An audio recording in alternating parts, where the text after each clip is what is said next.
live grad clinic. I'm here with Professor Courtney McNamara. I'm Professor David Stuckler. Got a fantastic session lined up for you. Before we get there, Courtney, over to you for this week's top tip. Yeah, so my top tip this week is for all those social scientists out there, and it's really to treat your social science research like more hard science research.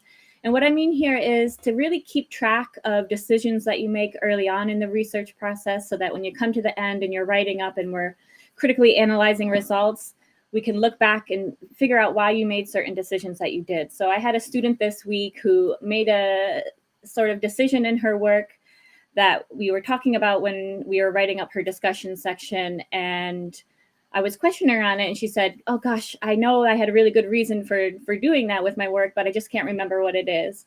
So I came from a little bit of a hard science background, and I always kept my research notebook right next to me, and I still do it now in social sciences, and it's my top tip for students this week.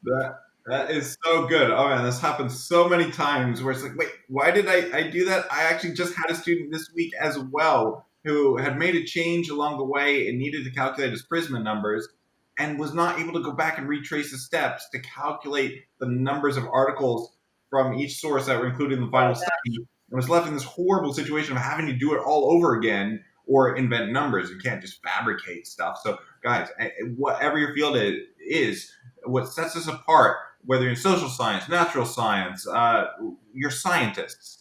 And that commitment to transparency, replicability means that you have to detail your steps so that somebody, in theory, could go retrace them themselves and come up with the same conclusions that you did. I really love that tip. It's one that slips by and take for granted, but is indispensable. Guys, this session, this is going to be so important. This session is for any of you who have struggled with feeling clear or having direction in your research. If you felt like you've been going around in circles, backwards, forwards, maybe a quirky dance move, but not really going in a straight line towards finishing your research, getting those big projects done. This session is going to be important, and it really is going to dive deep into what we mean when we talk about identifying and knowing what is the gap in your research area. Several of you were asking that. We shared in previous weeks our GIFT method. That's our method for writing research proposals, and we wanted more on the gap, and that's what we're giving you today. By the way, we've got a lot of new members in the group. If you haven't already, do join our Facebook group here at Fast Track Grad. It's a great way to communicate with both Courtney and I. We're always in the DMs, and we built this community at a time of COVID when a lot of students were feeling isolated and struggling to have a sense of community.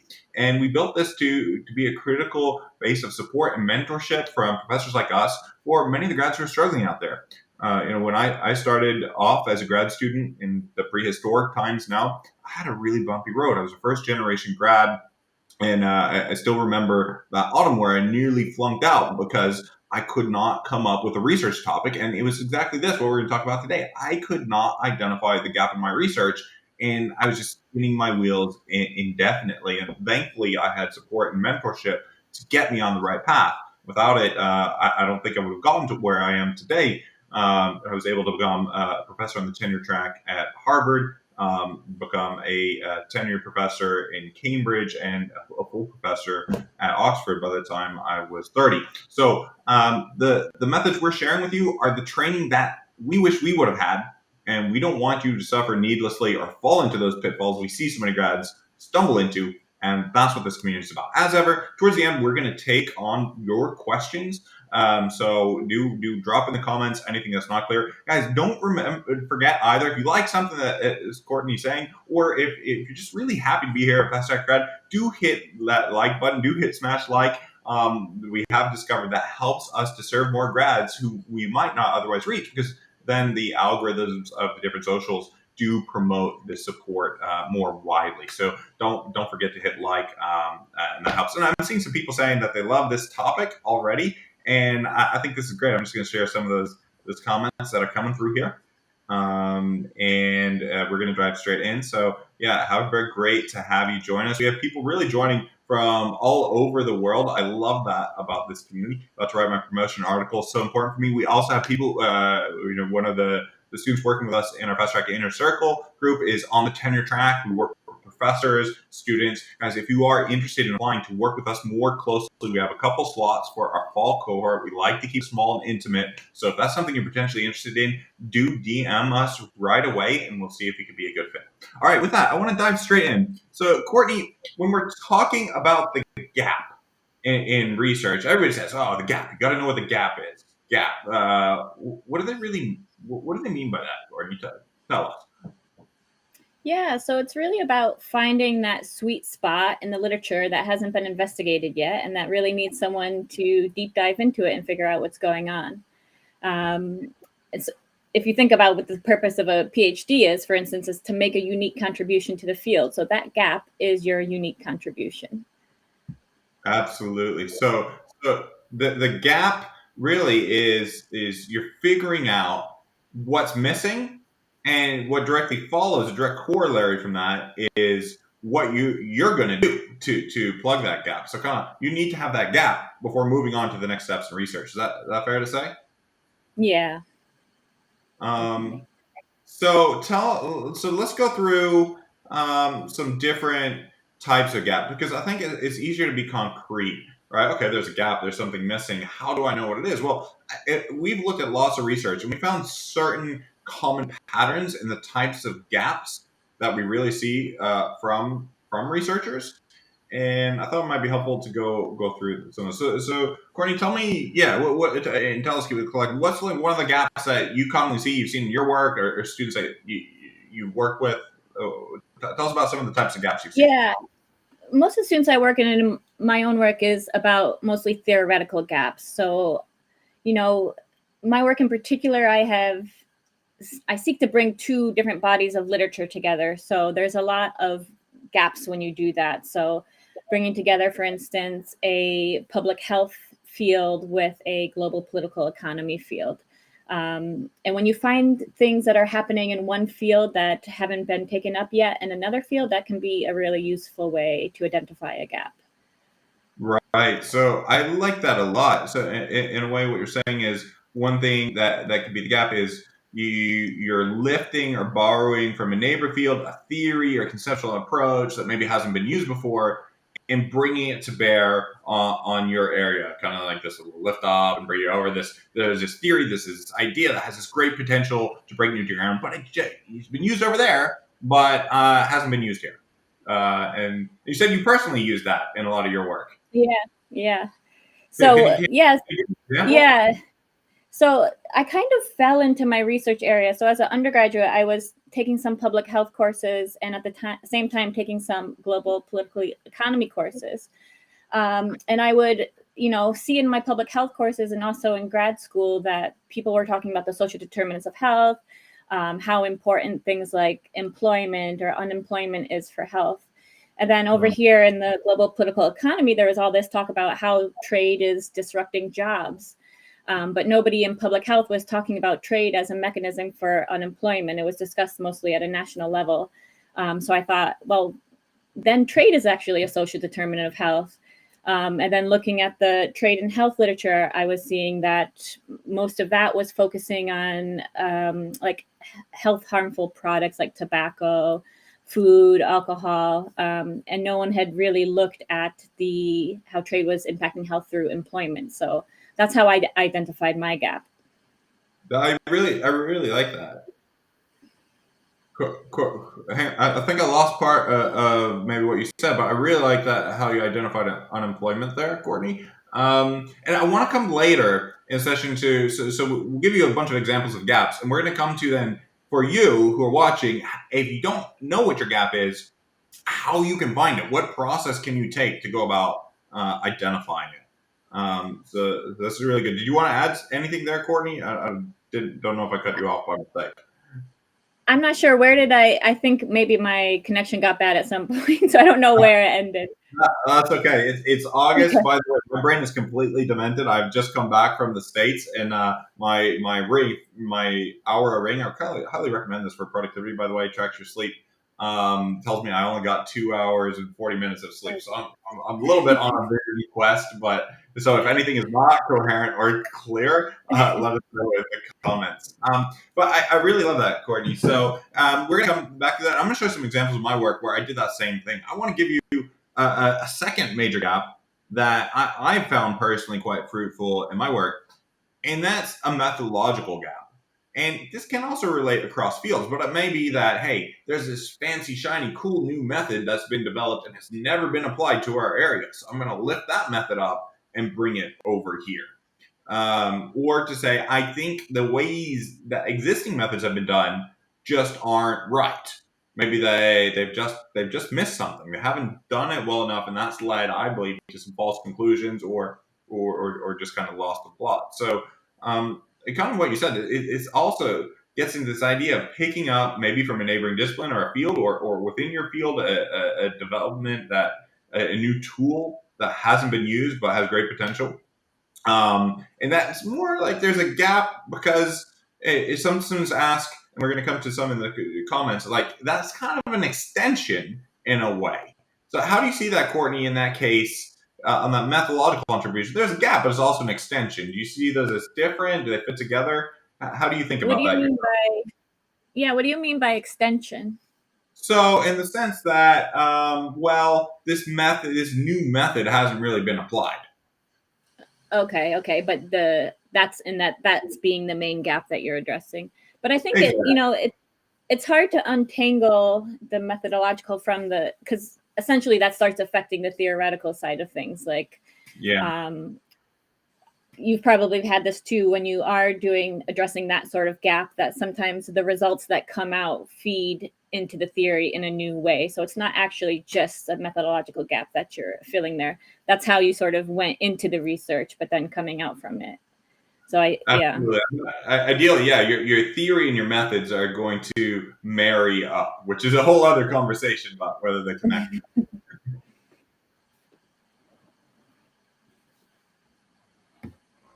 Courtney, you still with us? Yeah, I'm here. Oh, okay. I think there might be a little bit of the lag on the video. Again, I don't know if that's on my side, guys. So if you're having any trouble following us, do let us know in the chat, in the comments.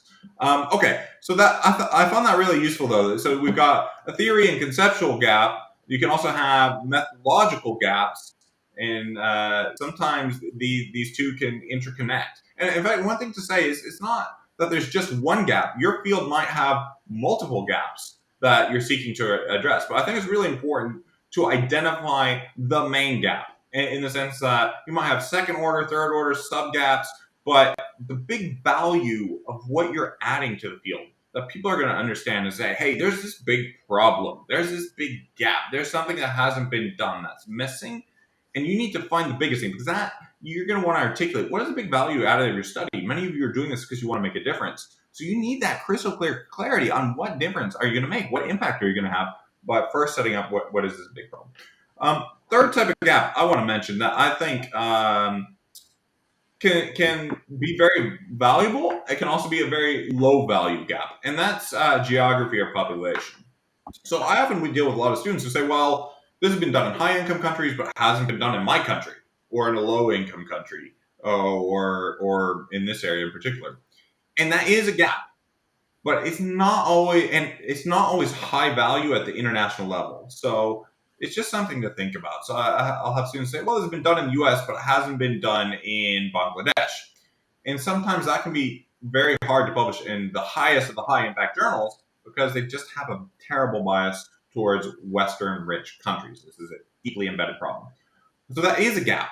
Other kinds of gaps on population can be things like, well, we haven't looked at ethnic minority or different specific vulnerable groups who may be different for various ways. So yeah, Courtney, do you have some examples of this gap of geography or population? Yeah, I'm just thinking about some of our students' work, and I know some of them, when they have an interest in a field that's very popular, this is one way into getting into that field and making a unique contribution. So we have a student, for instance, that's looking at digital technology and physical activity, and the way that they're finding their way in, because there's so many people looking at this, is they're focusing on a specific age group. And that's because no one has looked at this age group yet. Yeah. So I think that can really that can add a nice bit of value, and you just want to get clarity again. If you don't know what your gap is, if you haven't identified this gap, you really run the risk of running in circles. You can't really construct an effective research program. You can't develop a PhD. It's all starts at the beginning if you don't have that clarity on your gap. So, I want to just first ask if everybody in the group, if you like this, if you find this helpful to think about the gaps, I hope that if you don't have a gap, this is triggering some ideas. Oh, what might my gap be? We could go through a lot of examples. I want you to already start thinking about it. If you've already started doing your research, it's very important because you're going to need to write up this gap in your introduction and be very crystal clear about it to articulate to the journal, to your reviewers, to your supervisors, what value you're adding to the field. We got a couple questions on this gap before I want to go into looking at some actual published papers, and I'm going to look at some of mine in particular to show how we've set up the gap because it covers these different types. But let's take a couple points from the comments that I want to come through here. So let's see here from the Facebook group. So population and location are strong gaps in research. What do you think about that, Courtney? Yeah, I guess it depends on what you mean by strong. So, like David said, there could be this limitation that it might be harder to publish in top international journals if you're focused on a national or subnational location. But I think these can also be very strong gaps. So if you are focusing, for instance, on a public health topic and you're looking at an age group that's not been considered before, like that could have huge public health implications. So I think there's both, strengths and weaknesses to taking this approach. Yeah. I mean, the gaps can also be that in the population geography, maybe some countries have looked in a single country or single population, but they haven't looked in multiple countries or in the full region. There are lots of different ways to construct this gap. The value of the gap is ultimately this is a tricky thing. Values involve us as people, right? Why is some research really valuable and some is not? There's actually an emotional side in determining value and importance, and that's harder to say in a scientific way. I think in thinking about the value of your gap would be there are a few ways to think about how high value is your gap. One is I personally like is this kind of grandma test. This doesn't work for everybody. It works well in the social sciences, works well in public health, not as well in hard science necessarily. But it's really valuable if you can pass this grandma test. Let's just ask your grandma, hey, there's this problem out here. Hey, obesity is blowing up in U.S. children, causing them to have all these surgeries to try to deal with obesity. And we're maybe we don't really know what the long term impact of these surgeries are on these kids. Is this good or bad? I think grandma could understand. Oh, shoot, kids are having all these surgeries done to stop them from being obese and overweight, and we don't know what the effects are. It's just to say, if your grandmother can understand that this is a big issue, or there's a big problem, or something missing, that is an indicator of a high value gap. And we're going to talk about how to find gaps in literature and how you can identify it. And then we've got another question here, Courtney, that I want to take very quickly. So it just says, professor, is extending an existing research model considered filling a gap in the literature? What do you think about that? Yeah, I mean, again, it's down to the specifics, but if you're adding something to the research model,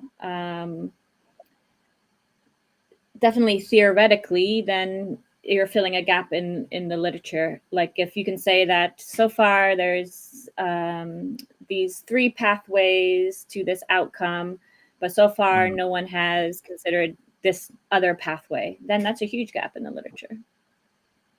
Yep. Yeah. Exactly. So I think sometimes you have to then judge the value. Does that extension break new ground in some way? But sometimes you see people extend a model and it can be very derivative and very small. So there is this judgment about the value that can be hard to make. And this is one really helpful to consult experts and mentors and peers in your presentation text in a second. One last thing. And I think this is the last example of question I want to take before we jump into some live examples of how gaps are being presented and looked at. And so here we go. Can year of study be considered a research gap? Example, research conducted in 2020, repeated in 2022 with the same methodology and objectives. What do you think about that? Yeah, so I think this is really interesting in the case of COVID. So when people are looking at, for instance, a systematic review that was published in 2020, obviously all the studies that were in there is going to be pre-COVID. And now if this is a topic that has some sort of involvement with the pandemic, then repeating that in 2022 could be very interesting and filling a gap in the context of the pandemic, seeing how things progress in that context.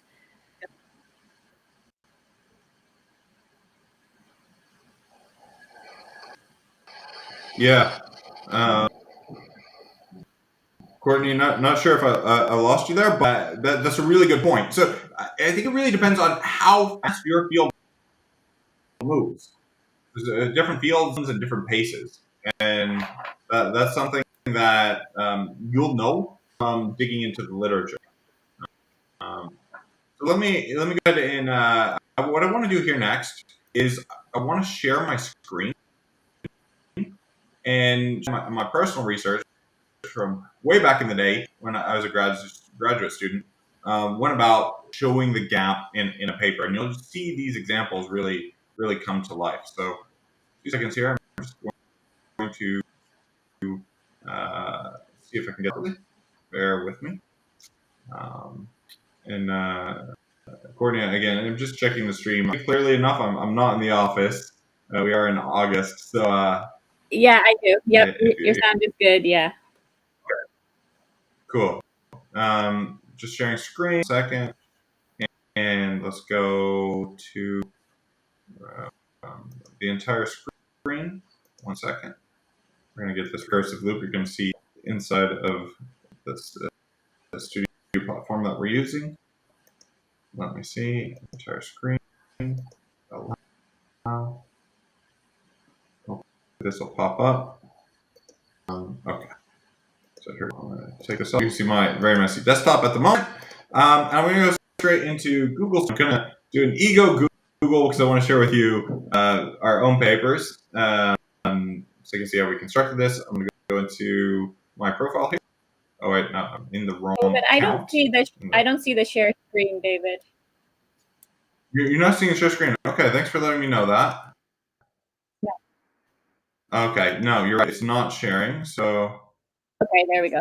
Let me see if this will work. Is that showing now?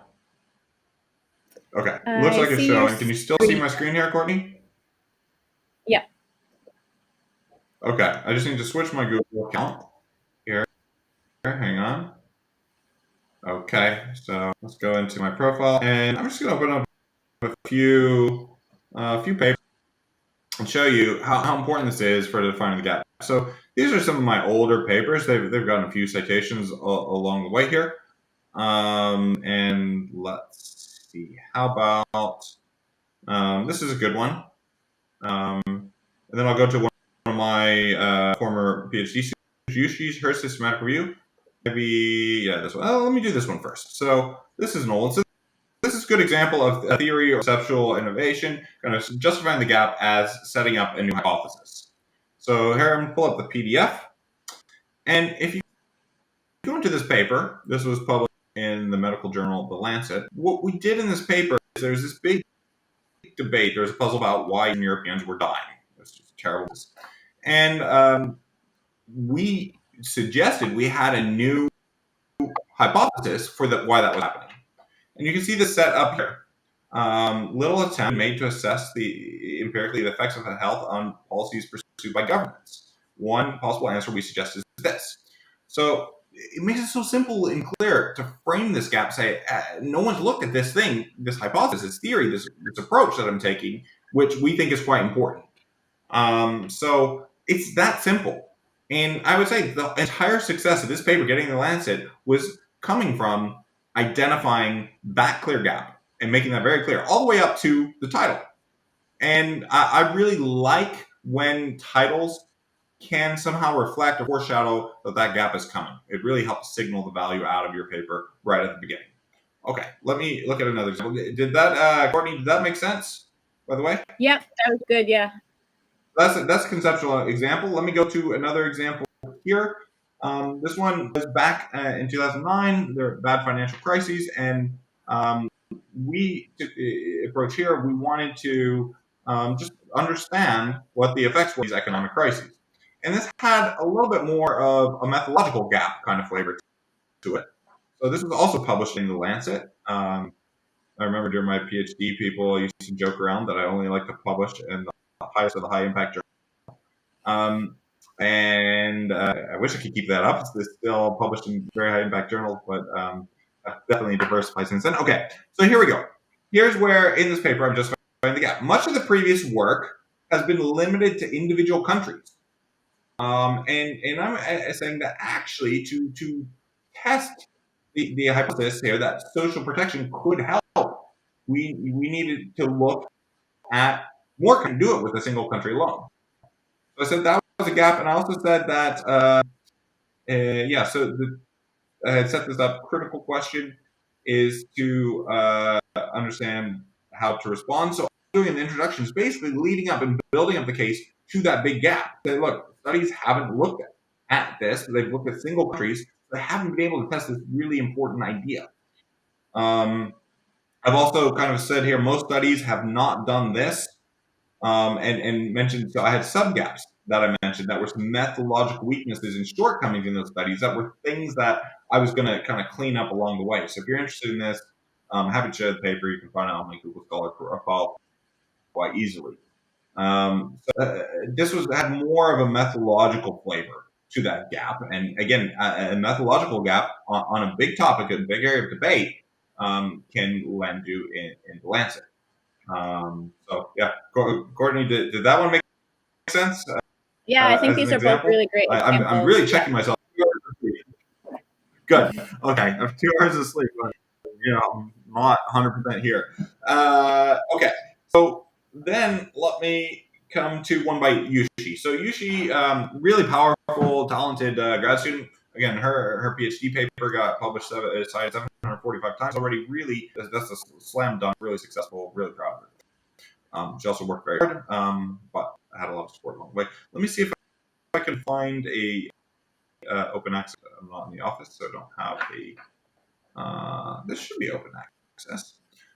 Here we go. Let me see if the HTML will come up this way. No. Hang on. Well, maybe it'll give me straight to the PDF. Let me see if that will come up. It looks like it will. Okay.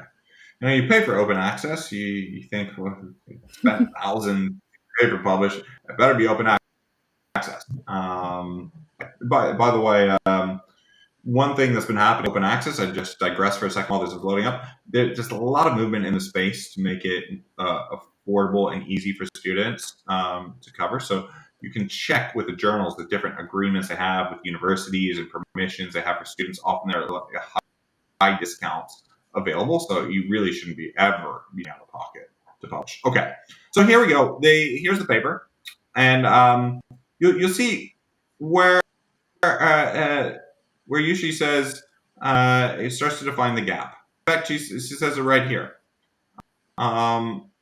In setting up the paper and getting to the methods, this is a longer paper. She gotta have more, but be explicit. Like, here's the gap. Gaps in the evidence base, and this is setting up a systematic review.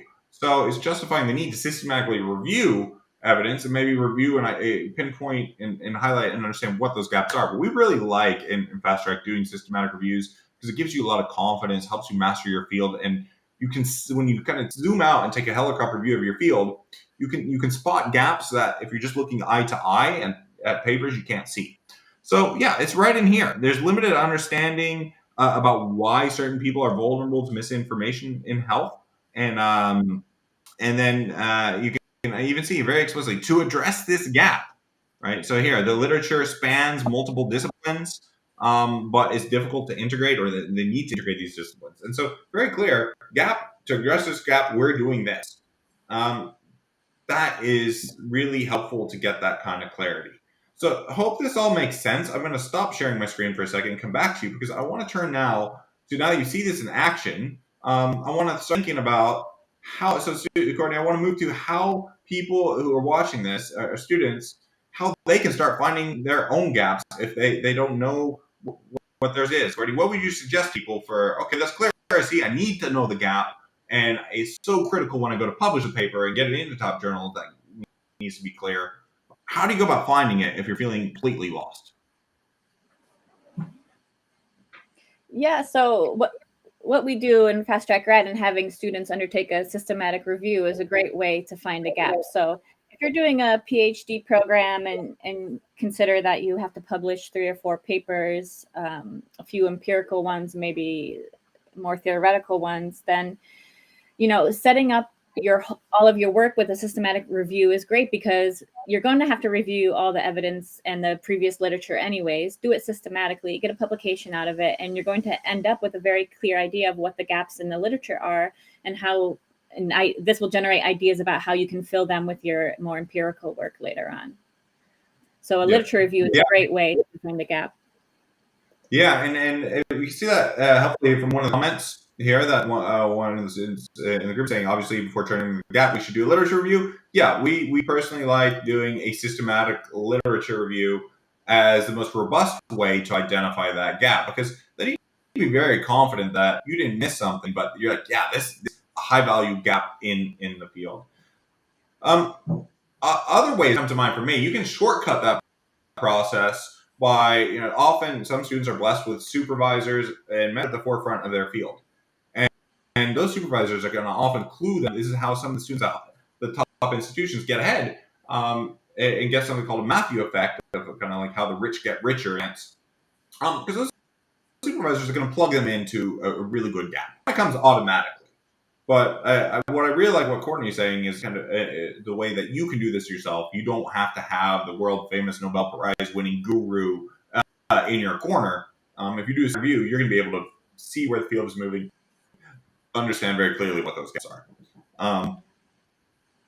I've got another, and to understand this gap, right? All your research should follow from this. So one person asked, well, when deciding what new variable or new relationship to test in a model, should I choose a variable that hasn't been tested before? And before you start thinking about models and testing and actually doing the research, you've got to know what this gap is that you're trying to plug, to know, right, what's the right method, what's kind of gap, because that gap, following from that gap is going to be your question. Following from that research question is going to be the data and how you test that research question. Following from that research question and the way you test it is going to be the way you set up these models. So there's a whole flow and a whole roadmap you need. Often I see students jumping ahead and then having to go backwards because some of these steps weren't in place. And as a grad, a researcher, as anybody, that can be terribly frustrating. So, to answer your question, I think you'd be in a position to go back a couple steps to get that clarity through your gap first. Courtney, any thoughts on that? Yeah, I would just say, you don't want your gap to be such that, it's unclear what the contribution to the literature is going to be until you do your work. So if it's just, about changing out a variable, because you think people haven't been operationalizing this concept the right way, so I'm going to switch out this variable for this variable. If at the end of the day you find out that your results are, actually we get the same results with either variables, you don't want to wait for that sort of endpoint to figure out that your contribution is ending sort of on a down note. You want to know that regardless of what happens, your contribution is going to be impactful. Yeah, I think that's incredibly important, Courtney. To that, you want to know that your research will make a difference. I remember a professor back when I was a graduate said your research has to pass the landfill test, and that's to say that the research has to be worth at least the tree that was cut down for the piece of paper that it gets printed. And the median number of citations that papers got that were published in years, the median number of citations is 0. That means basically the average paper effectively is not getting cited at all. And that's a lot of papers going into that intellectual landfill and passing that landfill test to my professor. So we want you to do better than that. And we really want you to understand that gap. Is even beyond publishing, we want you guys to be making real differences in the fields, in the areas that you're passionate about. And so that's really going to help. I see in the comments, Courtney, some people have been saying that we've had some problems. I don't know if that's on my side or where that is, but yeah, so this is definitely recorded. So we love people on Team Replay. If you are play, do comment that below in the comments. Let us know you're in the replay, and we always go back through and respond to everybody who's written in. Yeah, and Courtney, so just give us a little bit personally about how you went about knowing that your research had high impact. What did you do? Did you read a lot of papers? Yeah, How did you do? I did a lot of the legwork up front myself, I'd say. Maybe not helpfully. Maybe if I would have had this sort of training, I probably would have gone about it a different way. But just really following my interests and having questions that I couldn't find answered in the literature is what led me to my gap. But I will say that once I started talking to professors about what I was thinking, they had so much helpful advice about how to answer that gap methodologically or other things to bring into it that really took it from just an idea to a really solid idea that I could publish. So I like that. So in a way, you did do a lot of reading, you followed your passions, you identified the gap, but then you had detailed chats and conversations with peers and your supervisors to make sure that gap was on target. And I think that's a really important point too, that you want that clarity. Try your best to get clarity about your gap and have a conversation with your supervisor that is this a real gap in the field? It's important what I'm looking at. Sometimes it's hard to know where your feet are. You don't have that depth of experience. That's where those mentors are really valuable to you. So definitely as early on in your research, I see many students go very far in research that is not important or is not dealing with real gap and have to go back and start over again. So make sure you factor in time in your roadmap for your PhD or master's thesis or even track progression to get clarity about your gap. Yeah, so I think we got a little bit of time for questions, and sorry to hear that the screen was glitching a little bit, but it is going to be recorded. So do drop in here with any questions in the comments. Courtney and I will take that. By the way, every Friday we do these grad clinics, and that is your chance to tap into the wealth of experience and knowledge of Courtney and I. Again, if you're liking this kind of support from us, do hit that like button. It helps us spread the message. We are planning, based on your suggestions, to do the equivalent of a speed run type of systematic review. We're going to start that in the fall when terms start back up. Courtney and I are going to be going from zero to finishing a systematic review together live here with you. It's going to be a lot of fun. I don't even know what the topic's going to be yet, Courtney. I guess that's going to have to be our first session. So we'll map that out together.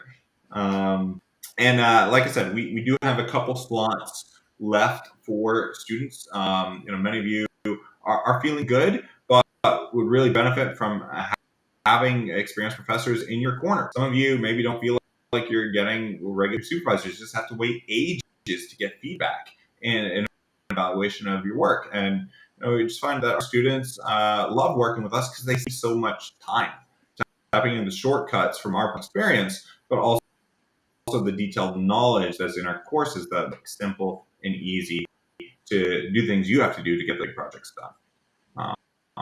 Okay, I think this is, I'm not seeing a lot coming through. I think this is a good point for us to stop. Any parting wisdom? You gave us the quick tip at the beginning. I'm putting you on the spot now for parting wisdom for students. What you go back and tell your earlier self about this part of the gap. What would you kind of parting wisdom? What would you say to grad student Courtney? Yeah, so I think one important thing to consider with the gap. So one risk in thinking about the gap is something you already said, which is that don't try and find and fulfill too many gaps. So I've seen students get caught in that trap where they say, and there's this problem with the literature, and there's this problem with the literature, and there's this problem, and then try and find some way to fill all these gaps. That's a problem. The other problem is if your gap is so huge, if you're trying to answer this huge question, you have to keep your gap very specific at the same time. So it has to be very impactful, but also you have to be specific, and you have to take into account what you can actually accomplish in, let's say, a 2-year master program or a 4-year PhD. So obviously aim high for your gap, but remember that it has to be specific at the same time. Yeah, it's really fantastic. And by the way, just seeing, this is the community. Several of you, I love to see you post what your gap is. Someone posted just now a taxonomy of different gaps. That's helpful. We like to keep things quite simple and straightforward in the taxonomy we've been using. But really, let us know what you found helpful for yourself in identifying gaps down here. And that's the power of the community we want to tap into. If some of you want to just bounce idea, gap is on target, if this is a good idea, pop that in the comments below as well. Really, that's what an open access community is really for. I know some of you sometimes feel scared that students are going to run off with your ideas. That's why this is a private group. You have to apply to join it. We don't just take anybody in. So do feel free to pop that in there, and people do respect confidentiality. Guys, great point to land off of. I'm going to go take a nap because I am exhausted. And we will look forward to seeing you. And next week is going to be a visual grad clinic where we're going to take your questions and cover the topics that you sent to us with the systematic review speed run series and that challenge coming up in September. Courtney, good to see you again. And I know you and I will be in touch. Have a great weekend, everybody. Get some rest. Bye-bye.